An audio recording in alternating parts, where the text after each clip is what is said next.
Premier ലീഗിൽ വമ്പന്മാരായ Arsenal വീണ്ടും ഒരു വട്ടം കൂടി തോറ്റിരിക്കുകയാണ്. അതായത് 2-1 എന്നുള്ള സ്കോറിനാണ് ബോൺമൗത്തിനെതിരെ അവർ പരാജയപ്പെട്ടിട്ടുള്ളത്.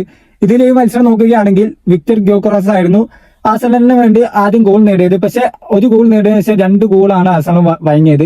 ഏത് മത്സരം നടന്നത് ആഴ്സണലിന്റെ ഹോം ഗ്രൗണ്ടിൽ വെച്ചായിരുന്നു. അപ്പൊ സ്വന്തം ഹോമിലാണ് ആഴ്സണൽ പരാജയപ്പെട്ടിട്ടുള്ളത്. അപ്പൊ നമ്മൾ നോക്കുകയാണെങ്കിൽ ഇപ്പൊ നിലവിൽ ആഴ്സണലിന് 32 മത്സരങ്ങളിൽ നിന്ന് 70 പോയിന്റ്സ് ആണുള്ളത്. നമ്മുടെ മാഞ്ചസ്റ്റർ സിറ്റിക്ക് 30 മത്സരങ്ങളിൽ നിന്ന് 61 പോയിന്റ്സ് ആണുള്ളത്. അതായത് അവരിന് അടുത്ത 2 കളി വിജയിക്കാൻ പറ്റിയാൽ 32 കളിയാകുമ്പോൾ അവർക്ക് ഏകദേശം 67 പോയിന്റ്സ് എന്നുള്ള ഒരു ലെവലിലേക്ക് എത്താൻ പറ്റും.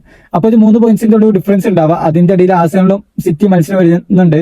അപ്പൊ വീണ്ടും ആഴ്സണൽ ഒരു വട്ടം കൂടി സിറ്റി ആയിട്ട് തോറ്റ് പരാജയപ്പെട്ടാൽ അത് ആഴ്സണൽ ഫാൻസിനെ സംബന്ധിച്ചിടത്തോളം വലിയ രീതിയിലുള്ള ഒരു നഷ്ടം തന്നെയായിരിക്കും. അപ്പോൾ ഇനി വരും മത്സരങ്ങളിൽ ആഴ്സണൽ അടുത്ത മത്സരം ഹോമിലാണ്. ലെവർകൂസൻ അല്ല, സ്പോർട്ടിങ്ങിനെതിരെ ഹോമിലാണ്. ചാമ്പ്യൻസ് ലീഗ് മത്സരമാണ്. അപ്പൊ അതിൽ അവർ ഈ ഒരു ഫോം എങ്ങനെ ആയിരിക്കും എന്നുള്ളത് കണ്ടറിയേണ്ടതാണ്. പക്ഷെ ചാമ്പ്യൻസ് ലീഗിൽ അത് സെമിഫൈനലിൽ എത്തും തന്നെയാണ് പ്രതീക്ഷിക്കുന്നത്. പിന്നെ ഈ ഒരു മത്സരത്തിന്റെ ലൈനപ്പ് കാര്യങ്ങളൊക്കെ എടുത്തു നോക്കിയാൽ അവര് ഗ്യോക്കറസ് ഉണ്ട്, മഡ്വെക്ക് ഉണ്ട്, മാർട്ടിനൽ ഉണ്ട്, ഒഡേഗാർഡ് ഉണ്ട് തുടങ്ങിയ അവരുടെ ഒരു ഏകദേശം ഫുൾ സ്കോഡ് കളിച്ച മത്സരത്തിലാണ് ആഴ്സണൽ പരാജയപ്പെട്ടിരിക്കുന്നത് എന്നുള്ളതും ഇതിന്റെ ബാക്കി പത്രമാണ്. ഏതായാലും എന്താണ് നിങ്ങൾക്ക് തോന്നുന്നത്? ഈ ഒരു സീസണിൽ ആഴ്സണൽ തന്നെയല്ലേ പ്രീമിയർ ലീഗ് ചാമ്പ്യന്മാരാവുക?